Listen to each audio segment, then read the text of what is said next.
नमस्कार, स्वागत है आपका दिन की 4 बड़ी खबरों में। मैं हूं आपके साथ अंकिता पाल। पहली खबर में बात करेंगे चुनावी दंगल की, जिसमें चंडीगढ़ में बीजेपी ने चुनावी रैली का आयोजन किया। दूसरी खबर अंबाला से है, जहां पर आपको बताते चलें कि पंजाब में किसानों की तरफ से रेल रोकने का असर हरियाणा के इलाकों में भी देखने को मिल रहा है।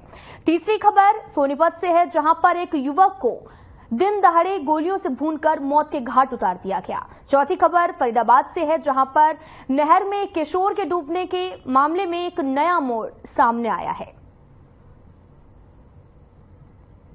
आप टीवी स्क्रीन पर 4 बड़ी खबरें देख सकते हैं, जहां पर सभी 10 सीटों पर बीजेपी ने अपने प्रत्याशी उतार दिए हैं, तो वहीं किसानों ने जाम किए हैं ट्रेन के पहिए। तीसरी खबर गोलियों से भूनकर युवक की हत्या कर दी गई, और चौथी खबर नाबालिग की जगह मिला दूसरे का शव।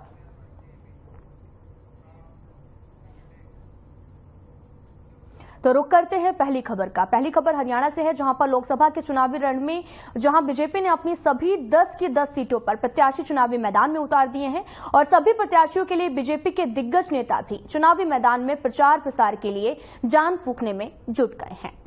इसी को लेकर हरियाणा के कृषि मंत्री कंवरपाल गुर्जर ने अंबाला लोकसभा से बीजेपी प्रत्याशी बंतो कटारिया के समर्थन में जगाधरी विधानसभा के दर्जनों गांवों में धुआंधार जनसंपर्क करते हुए दिखाई दिए। कई गांवों का तूफानी दौरा किया, और इस दौरान उन्होंने बताया कि हरियाणा में 2019 के चुनावों से भी अधिक मतों से 10 की 10 सीटों पर बीजेपी जीत दर्ज करेगी। आज 9 गांव के प्रोग्राम थे और सभी प्रोग्राम बहुत ही जबरदस्त रहे।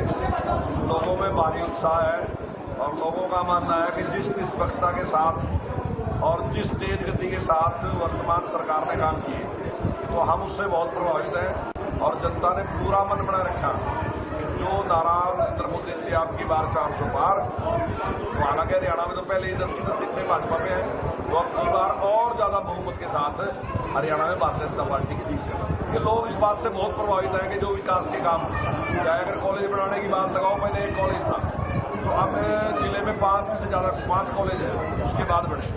ITI पहले 2 थी। आपको बताते चलें कि हरियाणा के लोकसभा के चुनावी रण में जहां बीजेपी ने अपनी सभी 10 सीटों के उम्मीदवार उतार दिए, तो वहीं पर प्रत्याशी चुनावी मैदान में भी नजर आने लगे हैं। सभी प्रत्याशियों के लिए बीजेपी के दिग्गज नेता भी चुनावी मैदान में प्रचार प्रसार करते नजर आए। इसी को लेकर हरियाणा के कृषि मंत्री कंवरपाल गुर्जर ने अंबाला लोकसभा से बीजेपी प्रत्याशी बंतो कटारिया के समर्थन में जगाधरी विधानसभा के दर्जनों गांवों में धुआंधार जनसंपर्क करते हुए नजर आए हैं। आपको बताते चलें कि उन्होंने ये भी कहा कि 2019 के चुनावों से भी अधिक मतों से 10 की 10 सीटों पर बीजेपी जीत दर्ज करेगी। आपको बताते चलें कि हरियाणा के कृषि मंत्री कंवरपाल गुर्जर ने प्रत्याशियों के पक्ष में वोट करने की अपील करते हुए नजर आए। तो अंबाला लोकसभा से बीजेपी प्रत्याशी बंतो कटारिया के समर्थन में जगाधरी विधानसभा के दर्जनों गांव में जनसंपर्क करते हुए नजर आए। आपको बताते चलें कि हरियाणा के कृषि मंत्री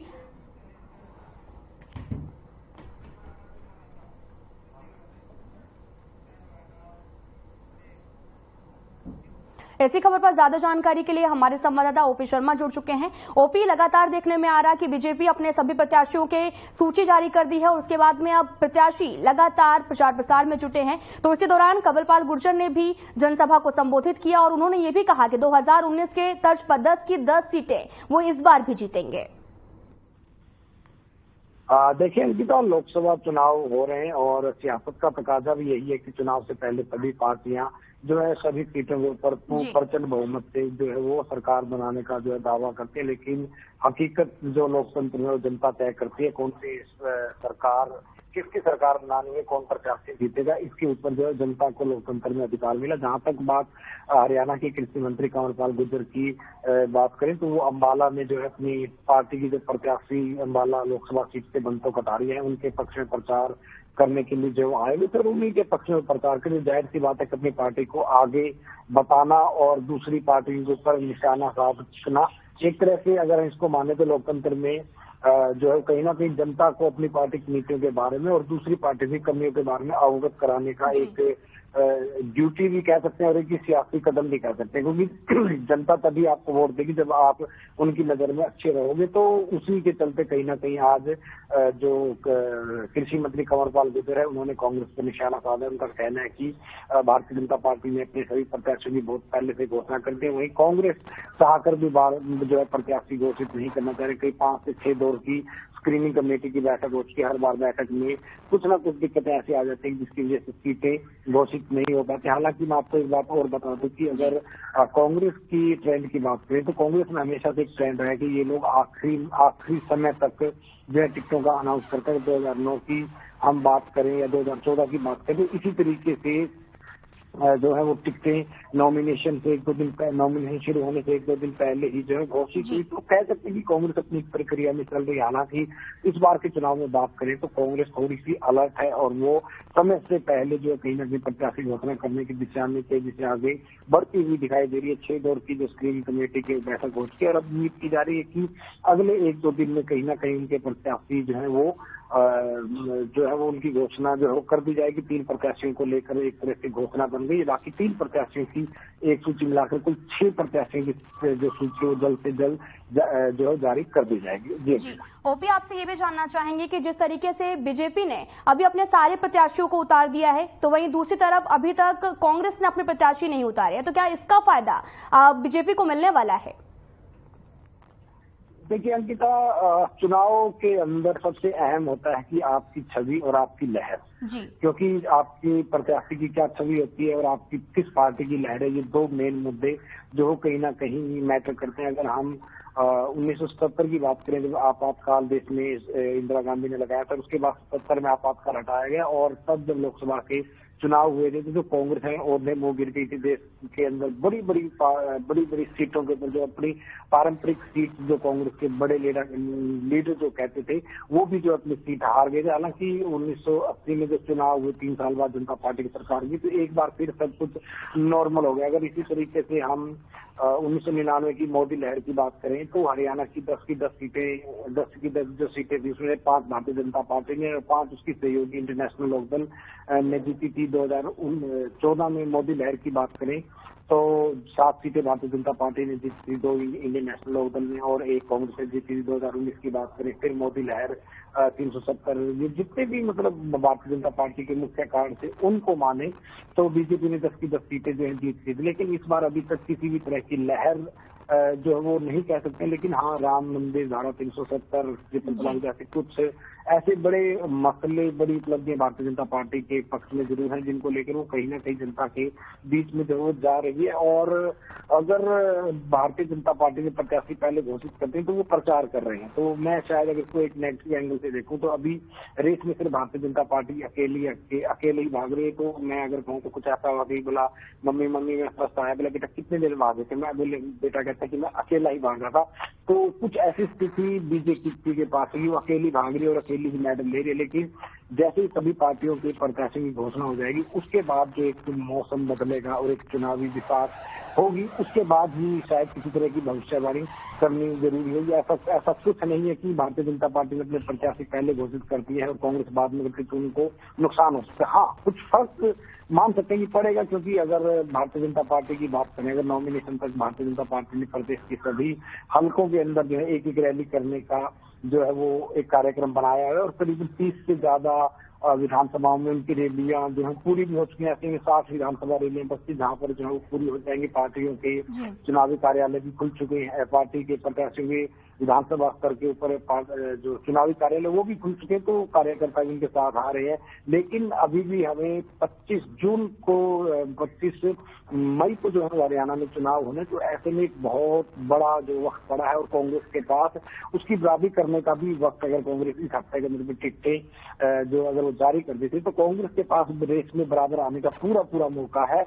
और देखते हैं कि दोनों पार्टी ने अपने मैनिफेस्टो भी घोषित करती हैं। अब देखते हैं कि लोग मैनिफेस्टो को देखते हैं, स्थानीय प्रत्याशियों की जो है रेपुटेशन देखते हैं, क्या देखकर वो वोट करते हैं, वो देखना जरूर है। लेकिन हाँ एक लाइन में ये जरूर कहना चाहूंगा कि चुनाव प्रचार को लेकर भारतीय जनता पार्टी फिलहाल कांग्रेस से आगे है और काफी आगे है। और अगर कांग्रेस इसी तरीके से अपने प्रत्याशियों की घोषणा में देरी करती रही तो कह सकते हैं कि भारतीय जनता पार्टी को एक तरह से कांग्रेस वॉक ओवर भी कांग्रेस का एक वॉक ओवर भी बीजेपी को माना जा सकता है। जी ओपी, आपसे ये भी जानना चाहेंगे कि जिस तरीके से कंवरपाल गुर्जर ने बंदो कटारिया के पक्ष में वोटों की अपील की है तो कितना फायदा मिलने वाला है बंदो कटारिया को?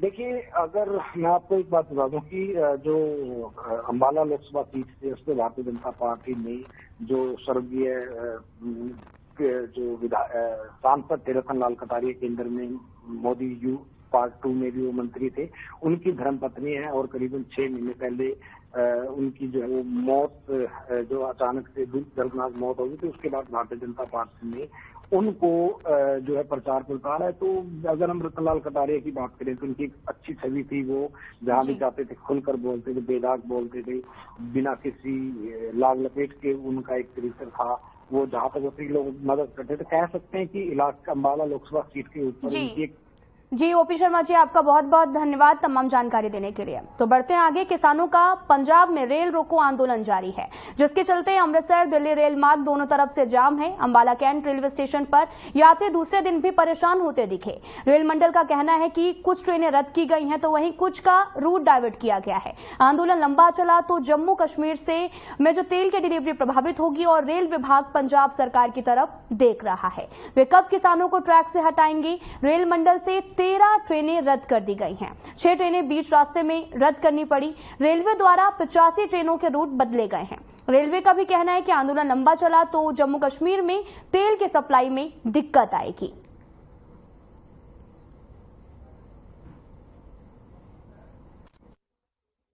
देखिए, कल लगभग 12 बजे से किसान बैठे हैं, जिसमें अभी तक लगभग 13 ट्रेनें रद्द की जा चुकी हैं और इसके अलावा 6 गाड़ियां शॉर्ट टर्मिनेट और शॉर्ट ओरिजिनेट हुई हैं और लगभग 85 गाड़ियां जो हैं वो डाइवर्ट होकर अंबाला चंडीगढ़ सानेवाल होते हुए लुधियाना की तरफ जा रही।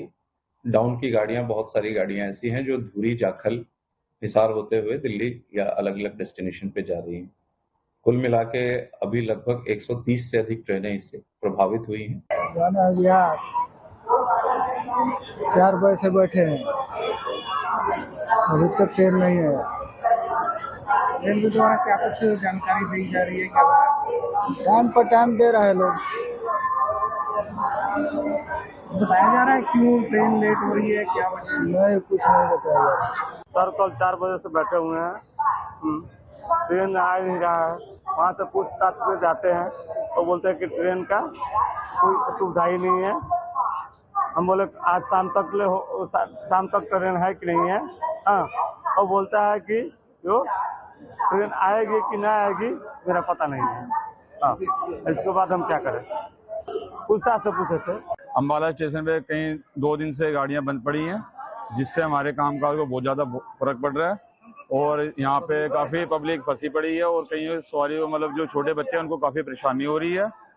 इस चीज के बारे में मतलब मेरी यही गुजारिश है, इस समस्या का हल। तो बढ़ते आगे। सोनीपत में हत्याओं का सिलसिला रुकने का नाम नहीं ले रहा। ताजा मामला गांव मोहना से सामने आया है, जहां पर एक व्यक्ति को दिन दहाड़े गोलियां मारकर बेरहमी से हत्या कर दी गई। वारदात को अंजाम देकर आरोपी मौके से फरार हो गए हैं। पुलिस ने मौके पर एफएसएल टीम से तथ्य एकत्रित कर शव को कब्जे में लेकर सिविल अस्पताल में पोस्टमार्टम के लिए भेज दिया है। साथ ही परिजनों की पुलिस से मांग है कि आरोपी जल्द गिरफ्तार किए जाएं। फिलहाल इस दौरान परिजन काफी खौफ में हैं। सुबह कंट्रोल रूम से 8:15 बजे करीब फोन आया है। मोहाना थाने में मोहाना गांव है, उसके मेन बाजार जो पुराना बाजार है उसमें किसी को गोली मार दी है। तो उस पर मौके पर टीम पहुंची, हम मौके पहुंचे और मौके पर पुलिस ने अपनी कार्रवाई कर रही है। तो क्या नाम था? मृतक का नाम रवि सन ऑफ कृष्ण है, 30 साल इसकी उम्र है। इसकी चाचा ने अपनी स्टेटमेंट दी है रोहतास में। क्राइम टीम आई है, क्राइम टीम ने अपना काम किया है और हम कर रहे हैं, जांच चल रही है। गोलियां खोल पाए गए? खोल 7-8 के करीब गोल पर मिले हैं और मृतक के शरीर पर इतने निशान मिले हैं। बाकी एफएसएल टीम और हम काम कर रहे हैं, जल्दी पूरी कार्रवाई होगी।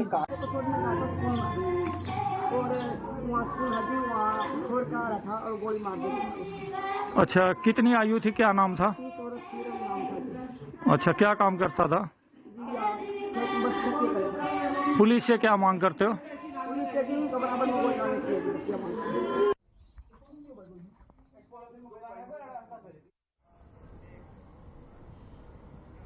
ऐसी खबर पर ज्यादा जानकारी के लिए हमारे संवाददाता लाजपत जुड़ चुके हैं। लाजपत, आपसे ये जानना चाहेंगे कि दिन दहाड़े युवक की हत्या कर दी गई है, फिलहाल क्या कुछ अपडेट है और पुलिस इस पूरे मामले में क्या कुछ कहना है पुलिस का? जी बिल्कुल, देखिए सोनीपत जिला एक ऐसा जिला है जहां क्राइम का ग्राफ लगातार बढ़ता जा रहा है और लगातार एक के बाद एक हत्या दिखाई देती है। कल भी एक डी फ्रीज में एक व्यक्ति की हत्या कर उसको डी फ्रीज में रोका गया था, काफी दिन के बाद उसकी लाश का पता लग पाया था। आज का ताजा मामला भी देखने को मिला कि दिन दहाड़े की युवक की हत्या की जाती है और अभी लोकसभा के चुनाव है, उससे पहले ही क्राइम बढ़ता हुआ नजर आ रहा है। जहां के जब कोई चुनाव होता है उस टाइम पे हथियारों को, जिसके पास लाइसेंसदार हथियार होते हैं उनको पहले से पुलिस के कब्जे में दिया जाता है या उनको कहीं रखा जाता है। लेकिन सोनीपत जिले में लगातार क्राइम दिखाई देता है। आज दिन दहाड़े एक युवक को जो गोली मारी गई है उसके बाद पुलिस ने एक टीम गठित कर दी है और पुलिस प्रशासन अभी इस टीम को गठित कर अपनी जांच में जुटी है। लेकिन ऐसे क्राइम लगातार जिला सोनीपत में देखने को मिलते हैं। जी, आपसे ये भी जानना चाहेंगे कोई सीसीटीवी फुटेज वगैरह कुछ भी मिला है, पुलिस के हाथ कुछ लगा है या फिर नहीं अभी? जी बिल्कुल, पुलिस देखिए बिल्कुल अपनी टीम गठित कर अपनी कार्रवाई पे लगी है, सीसीटीवी कैमरे को खंगाल रही है, अपराधियों को खंगाल रही है। लेकिन जब देखिए आप, इससे सबसे बड़ी बात ये भी है कि अब चुनाव का दौर है और इस तरीके का क्राइम देखना काफी बड़ी चिंता का विषय है। जी, तो वहीं अगर बात की जाए परिजनों की, तो परिजनों का क्या कुछ कहना है? जी, परिजनों का जैसे साफ कहा कि जो दिन दहाड़े हत्या हुई है उसमें पुलिस से अपना काम करे और उन्होंने न्याय की मांग की है। जी, ओपी, आपसे ये भी जानना चाहेंगे लगातार, जैसे कि आपने बताया कि लाजपत, माफ कीजिएगा लाजपत जी, आपसे ये भी जानना चाहेंगे कि लगातार जो मामले हैं वो बढ़ते जा रहे हैं, लगातार पुलिस क्यों चुप बैठी हुई है? अभी तक पुलिस के हाथ क्यों कुछ नहीं लगा? जी बिल्कुल, देखिए क्राइम की बात करें तो यूपी और दिल्ली और हरियाणा का जिला सोनीपत तीनों यहाँ पर जुड़ते हैं और अपराधी कहीं ना कहीं दूसरी जगह का सहारा ले लेते हैं जहाँ पुलिस को काफी बड़ी समस्या होती है और जो अपराध होता है उसके बाद टीम गठित की जाती है और जांच की जाती है और टीमें गठित कर अपना कार्रवाई करती है। तो लेकिन अगर जिला सोनीपत में बात करें तो क्राइम का ग्राफ शायद हरियाणा में सबसे टॉप में हो सकता है। जी, लाजपत, आपसे ये भी जानना चाहेंगे कि जिस तरीके से ये मामला हुआ, दिन दहाड़े गोली चला दी गई, तो क्या वजह रही है इस हत्या की? क्या आपसी रंजिश है या फिर परिजनों का क्या कुछ कहना है इस पर? जी बिल्कुल, इसमें जल्दबाजी होगी कि हत्या का कारण क्या है, क्योंकि पुलिस की जो कार्रवाई होती है उसमें जल्दबाजी होती है कि हम कोई पहले खुलासा करें कि पुलिस की जो टीम गठित की है और आदि है उनको हिरासत में लिया जाएगा, तभी कोई बात खुलकर आ सकती है। देखिए अपराध जो है वो होने के बाद और पुलिस की जो जिम्मेवारी होती है अपराधी को पकड़ने के बाद ही ज्यादातर खुलासे होते हैं। जी, तो इस मामले पर आपसे ये भी जानना चाहेंगे कुल मिलाकर कि परिजनों का क्या कुछ कहना है, कि परिजनों का क्या कहना है कि उसके किसी से लड़ाई झगड़ा था या किस वजह से यह हत्या हुई है? जी बिल्कुल, परिजनों ने कहा है कि पुलिस से हम जो कार्रवाई चाहते हैं और पुलिस अपना कार्रवाई करे, अभी जो जल्दबाजी है कि उसमें कोई आरोप लगा रहा है। जी, लाजपत जी, आपका बहुत बहुत धन्यवाद तमाम जानकारी देने के लिए।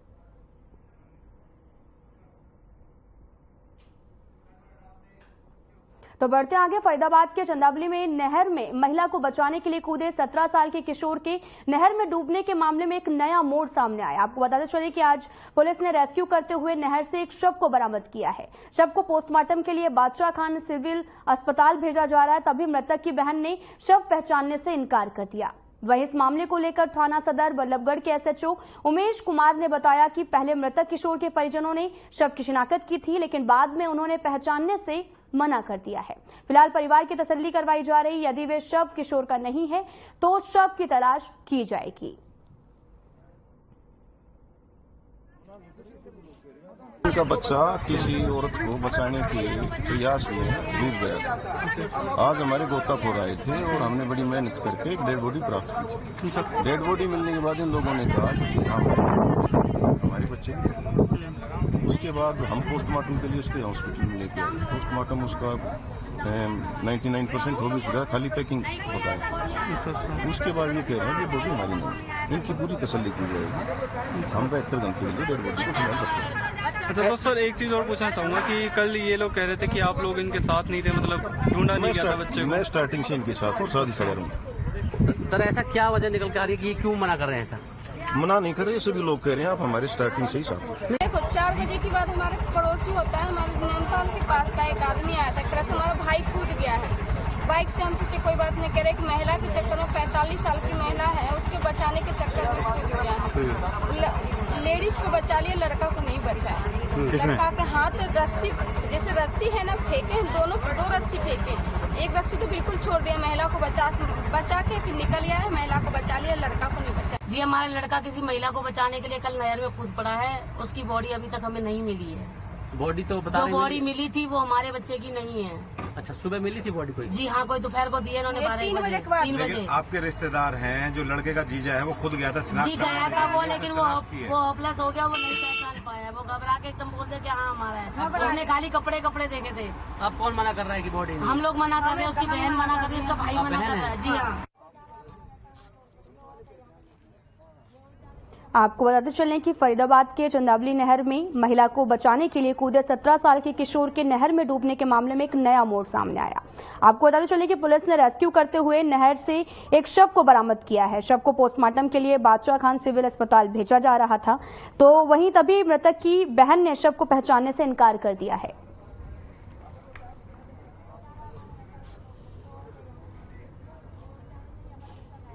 मोनू पंचाल इस खबर पर जुड़ चुके हैं हमारे संवाददाता। मोनू पंचाल, आपसे जानना चाहेंगे कि यहाँ पर एक युवक जो है वो 45 साल की महिला की जान बचाने के लिए कूद गया है, क्या कुछ ज्यादा अपडेट आपके पास है? देखिए अंकिता, मैं आपको बता दूं, ये फरीदाबाद के आगरा कैनाल का ये सारा मामला है, क्योंकि यहाँ पर फरीदाबाद से जो है वो आगरा कैनाल जो है वो निकलती है, और उसके साथ ही आपको बता दूं 3 से 4 दिन पहले जो है एक महिला जो है वो अपनी खुदकुशी करने के लिए जो है वो नहर में कूद गई। लेकिन जब कूदते हुए जब 17 साल की किशोरी जो है उसने देखा, तो वो उसकी जान बचाने के लिए वो जो है वो उस नहर में कूद गया, और नहर में कूदने के बाद बात देखी जाए तो जो महिला है वो जैसे तैसे करके वो अपनी जान जो है वो कहीं ना कहीं बचा पाई। लेकिन जिस तरीके से 17 साल का बच्चा जो उस नहर में कूदा, तो उसकी जो है वो उसका पता नहीं लग पाया, और तमाम तरीके से जिस तरीके से जब उस बच्चे को कूदते हुए यहाँ पर देखा, तो आनंद फानंद में जो है वो पुलिस को इत्तला कर दी गई, और उसके साथ साथ जो परिजन है उसको भी जो है वो सूचना दे दी गई। लेकिन कहीं ना कहीं पूरी मशक्कत के बाद अभी तक पुलिस को कुछ नहीं मिला। लेकिन मिला तो कुछ जो है पलवल के बांधकोल में जाकर के जो है वो एक शव मिला, और उस शव को पहचान के लिए जो है बादशाह खान अस्पताल में रखवा दिया गया है। लेकिन अंकिता, जब परिजन वहां पर पहुंचे, 17 साल के अनुज के परिजन जब वहां पर पहुंचे, तो उन्होंने जो शव है उसको जो है पहचानने से मना कर दिया, क्योंकि उनका यही कहना है कि जो अनुज है उसके गर्दन पर जो टैटू है वो बने हुए थे, उसके हाथ पर टैटू बने हुए थे। लेकिन देखा जाए तो ये सब जो है वो कहीं ना कहीं बड़ी उम्र का है, कोई व्यक्ति है, वो जो उन्होंने मना कर दिया। लेकिन कहीं ना कहीं अभी तक पुलिस के हाथ खाली, और लगातार रेस्क्यू यहाँ पर जो है वो नहर में किया जा रहा है, और तमाम तरीके से यहाँ पर पुलिस पूरी तरीके से यहाँ पर जो है परिवार को आश्वासन दे रही है कि जल्द से जल्द उसके जो अनुज है 17 साल का बच्चा, उसको जल्द से जल्द खोज लिया जाएगा। लेकिन लगातार जिस तरीके से देखा जाए तो अनुज के परिवार जो है, अनुज के परिवार ने रोड जाम कर दिया, और कहीं ना कहीं आश्वासन को मिलने के बाद जो है वो जाम खुला। जी मोनू पंचाल जी, आपसे ये भी जानना चाहेंगे कि परिजनों ने शव पहचानने से इनकार तो कर दिया, लेकिन सवाल ये खड़ा होता है कि जो शव बरामद हुआ है वो किसका है? जी बिल्कुल, देखिए अंकिता, जिस तरीके से देखा जाए तो कहीं ना कहीं ये भी अब पुलिस जो है वो अब झमेले में पड़ गई है, क्योंकि देखा जाए तो 17 साल का बच्चा जो सब है वो यहाँ पर बरामद नहीं हुआ, क्योंकि देखा जाए तो परिजनों ने जो है वो पहचानने से मना कर दिया, उनका सब नहीं है, उनका बच्चा नहीं है। लेकिन देखा जाए तो कहीं ना कहीं अभी अनजान डेड बॉडी जो है वो पुलिस को मिली है, अब उसकी शिनाख्त में लगी हुई है कि आखिरकार इसकी पहचान हो जाए, कहाँ का है, कौन है। तो तमाम देखा जाए तो पुलिस के लिए जो है वो चुनौतियां लगातार जो है वो यहाँ पर बनती जा रही है। लेकिन कहीं ना कहीं पुलिस अब जो है कहीं जो 17 साल का जो बच्चा है उसके परिजनों को लगातार यहाँ पर आश्वासन जरूर देती हुई नजर आ रही है कि जल्द से जल्द उसके बच्चे को जो है वो खोज लिया जाएगा। जी अंकिता। जी मोनू पंचाल जी, आपका बहुत बहुत धन्यवाद तमाम जानकारी देने के लिए। फिलहाल बड़ी खबर में आज के लिए इतना ही। नमस्कार।